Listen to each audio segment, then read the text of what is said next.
Hello everyone. ஒரு autism குழந்தையுடைய parent எனக்கு மெசேஜ் பண்ணியிருந்தாங்க. மேம், நீங்கள் இந்த ஃபீல்டில் ரொம்ப நல்ல நாலேஜபிளாக பண்ணுறீங்க, நிறைய பேரண்ட்ஸ்க்கு சப்போர்ட் கொடுத்துருக்கீங்க. பேசாத என்னோட பையனை எனக்கும் நம்பிக்கை கொடுத்து என் பையனையும் இப்போ பேச வச்சுருக்கீங்க.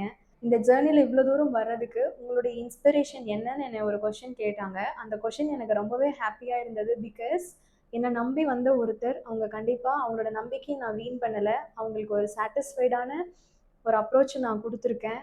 அதனால தான் அவங்க என்ன இந்த கொஷின் கேட்டிருக்காங்க அப்படிங்கிறது எனக்கு ஹாப்பியாக இருந்தது. இதை நான் இன்ஸ்பிரேஷன் அப்படின்னு சொல்கிறத விட, இந்த ஃபீல்டில் நான் ஸ்பீச் லாங்குவேஜ் பெத்தாலஜிஸ்ட் படிச்சுட்டு இருக்கும் பொழுது எனக்கு நடந்த ஒரு இன்சிடெண்ட் தான் அது காரணம்.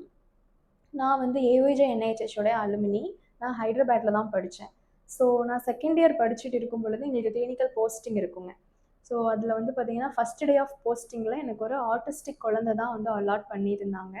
பிகாஸ் அப்போ படிச்சுட்டு இருக்கிறப்ப ரொம்ப இவ்வளோ எலாபரேட்டடான இன்ஃபர்மேஷன்ஸ்லாம் நமக்கு தெரியாது. We are into the new, நம்ம ஜஸ்ட் தியரிட்டிக்கலாக லேர்ன் பண்ணுற ஸ்டேஜ் தான் அது. ஸோ அங்கே வந்து தமிழ் பீப்புளுக்கு தமிழ் கிளைண்ட்ஸ் அலாட் பண்ணுவாங்க, தெலுங்கு, ஹிந்தி அந்த மாதிரி லாங்குவேஜ் ஓரியன்ட் கிளைண்ட்ஸ் வந்து அலாட் பண்ணுவாங்க. சின்ஸ் நம்ம தமிழ் அப்படிங்கிறதுனால தமிழ் தெரப்பி தேவைப்படுற ஒரு குழந்தைக்கு என்ன கிளினிஷியனாக அலாட் பண்ணியிருந்தாங்க. அந்த குழந்தைக்கு 3.5 வயசு. அவனுக்கு ஆட்டிசம் இருந்தது. பிகாஸ் ஃபஸ்ட்டு செஷனில் அப்சர்வேஷன் பண்ண போகும் பொழுது ஒரு 30 மினிட்ஸ்லேயே பார்த்தீங்கன்னா அந்த குழந்தையுடைய பிஹேவியரலி சென்சரி ஓவர்லோடட்னால ஹைப்பர் ஸ்டிமுலேட்டடாக இருந்ததுனால ஹேண்டிலே பண்ண முடியல. He just 3.5. என்னால் அந்த அரை மணி நேரம் ஃபிசிக்கலாக ஹேண்டில் பண்ணுறதும் சரி, அந்த குழந்தைய காமாக வச்சுக்கிறதே முடியலை. சடன்லி இருந்திருந்தா அப்படி அந்த குழந்தைய முடிய பிடிச்சி இழுத்துட்டாரு. ஸோ எனக்கு ரொம்ப பதட்டம் ஆயிடுச்சு. ஏன் இந்த குழந்தை இப்படி பண்ணுனா? அப்போ புரியல. ஏன்னா படிக்கிற அந்த டைமில் வந்துட்டு இது எப்படி ஹேண்டில் பண்ணுறது, என்ன பண்ணுறதுனே புரியல. பிகாஸ் அப்போ தான் நம்ம வந்து தியரிட்டிக்கலாக தான் படிச்சிருக்கோம். பெருசாக கிளினிக்கல் எக்ஸ்பீரியன்ஸ் இல்லாததுனால அந்த குழந்தை முடிய பிடிச்சி இழுத்ததுல வலியோடு எனக்கு அழுகையே வந்துடுச்சு. பிகாஸ் நம்ம படிச்சுட்டு இருக்கிறோம், நம்ம இதை பற்றி மணிக்கணக்கில் படிக்கிறோம், இருந்தாலும் நம்மளால் அங்கே பண்ண முடியலையே. அஸ் அ தெரப்பிஸ்டாக நான் ஒரு ஹெல்ப்லெஸ்ஸாக இருக்கிறேனே. நார்மலாக இருக்கிற நமக்கே எவ்வளவோ எமோஷ்னலி நிறைய பேரியர்ஸ் இருக்குது, அப்ஸ் அண்ட் டவுன்ஸ் இருக்குது, நம்ம பேலன்ஸ் பண்ண முடியாத நாட்களும் இருக்குது. பட் இந்த மாதிரி குழந்தைங்க என்ன பண்ணுவாங்க? இந்த கண்டிஷன்ஸ் இதை பற்றி என்னன்னே தெரியாத ஒரு பேரண்ட் அந்த குழந்தைய அவங்க வந்து லைஃப் லாங் எப்படி எடுத்துகிட்டு போவாங்கன்ற ஒரு கொஷின்ஸ் என் மனசுக்குள்ளே இருந்துகிட்டே இருக்கும். ஒருவேளை ஆட்டிசம் இருக்குது, இவ்வளோ தூரம் இந்த மாதிரியான ப்ராப்ளம்ஸ்லாம் இருக்குது, இதெல்லாம் வச்சுட்டு அவங்க எப்படி பேசுவாங்க? ஒருவேளை உங்களுக்கு பேச்சு வராதோ?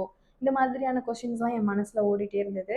காட்ஸ் கிரேஸ், பிகாஸ் அதோடைய தேடல் எனக்கு அதிகமாக இருந்தது. ஆட்டிசம் நம்ம வந்து என்ன பண்ணணும், என்ன பண்ணுனா ஸ்பீச்சை வந்து நம்ம இம்ப்ரூவ் பண்ண முடியும், ஸோ அவங்களுடைய சிம்டம்ஸ்லாம் அவங்கள காம் பண்ணுறது எப்படின்னு ஒரு தேடல் இருந்துக்கிட்டே இருந்தது. ஸோ அது கூட ரீசன்னு சொல்லலாம். அதுக்கெல்லாம் இந்த யூனிவர்ஸ் தான் காரணம். ஸோ நிறையவே வந்து எனக்கு ஆட்டிசம் ரிலேட்டடான கேசஸ் நிறைய அட்டென்ட் பண்ணினேன். அதில் ப்ராக்டிக்கல் நாலேஜ் அண்ட் கோர்சஸ் நிறைய பண்ணியிருக்கோம். அண்ட் இந்த மாதிரி ஆட்டிசம்லேயே நிறைய இப்போ ஒர்க் பண்ணுறதுனால நமக்கு நாலேஜ் வந்து கிடைக்குது. Nobody is perfect, still we are learning. So இன்னும் அட்வான்ஸ்டாக நம்ம என்னெல்லாம் பண்ணலாங்கிறது, ஈவன் தோ நம்ம வந்து பண்ணாலும் எண்ட் ஆஃப் த டே ஒரு 1/2 மணி நேரம் வந்து நம்ம ரிசர்ச்சில் வந்து நம்ம கான்சென்ட்ரேட் பண்ணி அடுத்து என்ன இருக்குது, நியூவாக என்ன மாதிரியான இன்வென்ஷன்ஸ் இருக்குங்கிறத பார்த்து நம்ம அப்டேட் பண்ணிகிட்டே தான் இருக்கோம். ஸோ என் முடிய பிடிச்சி இழுத்து அன்றைக்கி என்னை எமோஷ்னலி பிரேக் டவுன் பண்ண வச்ச அந்த குழந்தை தான் இன்றைக்கி காரணம். நான் கண்டிப்பாக அந்த குழந்தை ரொம்பவே கிரேட்ஃபுல்லாக ஃபீல் பண்ணுறேன். பிகாஸ் அன்றைக்கி அந்த கேஸ் நான் போய் அட்டன் பண்ணலைன்னா ஜஸ்ட் லைக் தட் ஏதோ நம்ம படிக்கிறோம் அப்படின்ற மாதிரி தான் இருந்திருந்திருக்கும். பட் நம்ம ஏதோ ஒன்று பண்ணணுங்கிற ஒரு எனக்குள்ளே இருந்த அந்த ஒரு வரி தான் வந்து இன்றைக்கி இவ்வளோ கான்ஃபிடென்ட்டாக எவ்வளவோ ஆர்டிஸ்டிக் பேரண்ட்டுக்கு கைடு சப்போர்ட் என்னால் கொடுக்க முடியுது. டெஃபினெட்லி உங்கள் குழந்தை பேசுவான், முடியும் அப்படிங்கிற ஒரு வார்த்தையை என்னால் இன்னைக்கு கொடுக்க முடியுது. அதுக்கு அந்த குழந்தை தான் காரணம். ஸோ அஸ் அ தெரப்பிஸ்டாக மேபி அந்த ஒரு குழந்தைக்கு நான் ஸ்ட்ரேஞ்சர் தான். இப்போ எத்தனையோ பேரண்ட்ஸை நான் ஹேண்டில் பண்ணுறேன், எவ்வளவோ குழந்தைங்களை நான் பார்க்குறேன் ஒரு நாளைக்கு. அந்த குழந்தைக்கு நான் ஒரு ஸ்ட்ரேஞ்சர் தான். அஸ் அ ஸ்ட்ரேஞ்சராக ஒரு கைடன்ஸ் மூலியமாக அவ்வளோ மாற்றத்தை கொண்டு வர முடியிறப்ப ஒரு பேரண்ட்டாக நீங்களும் மனசு வச்சிங்க அப்படின்னா, அது என்னன்னு தெரிஞ்சுக்க புரிஞ்சுக்க நீங்கள் ட்ரை பண்ணுறீங்க அப்படின்னா ஒரு சக்ஸஸ் நீங்கள் பார்க்க முடியும். பிகாஸ் இந்த கொஷினை அவங்க எனக்கு கேட்ட உடனே நான் நினச்சது அந்த பையனை தான். மேபி அந்த பையனை நான் அன்றைக்கி ஹேண்டில் பண்ணலைன்னா இவ்வளோ ஆட்டிசம் ரிலேட்டடாக ஸ்பீச் ரிலேட்டட் இஷ்யூஸில் நம்ம இவ்வளோ டெப்த்தாக நம்ம இவ்வளோ பண்ணியிருப்போமான்னு கேட்டால் எனக்கு தெரியல அதுக்கான ஆன்சர். பட் நீங்கள் உங்களை நம்புங்க. நீங்கள் உங்கள் குழந்தைய இன்ஸ்பிரேஷனாக எடுத்துக்கோங்க. ஆல்ரெடி சக்ஸஸ் கிடைச்ச ஒரு பேரண்ட்டை இன்ஸ்பிரேஷனாக எடுத்துக்கோங்க. தெரப்பி ஃபீட்பேக் போடுறது எல்லாமே நாங்கள் பண்ணிட்டோன்னு காமிக்கிறதுக்காக இல்லை, உங்களை மாதிரி ஒரு பேரண்ட் பண்ணி சாதிச்சிருக்காங்க, அப்போ உங்களாலையும் முடியும்னு காமிக்கிறதுக்காக போடக்கூடிய வீடியோஸ் தான். நீங்கள் உங்கள் குழந்தைக்கு கண்டிப்பாக சேஞ்ச் வேணும், இதை நான் மாற்றியே தீரணும் அப்படின்னு நீங்கள் மனசார நினைக்கும் பொழுது இந்த யூனிவர்ஸ் உங்களுக்கு தேவையான எல்லா சப்போர்ட்டையும் ஹெல்ப்பையும் கொண்டு வந்து முன்னாடி கொடுக்கும்.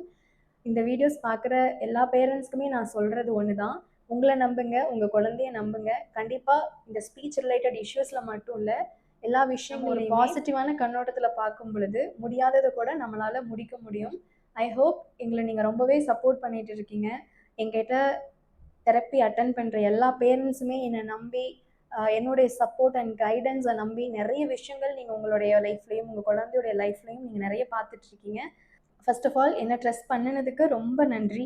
எங்களை இவ்வளோ தூரம் சப்போர்ட் பண்ணுறதுக்கும் நன்றி. தேங்க்ஸ் ஃபார் வாட்சிங். Keep support us.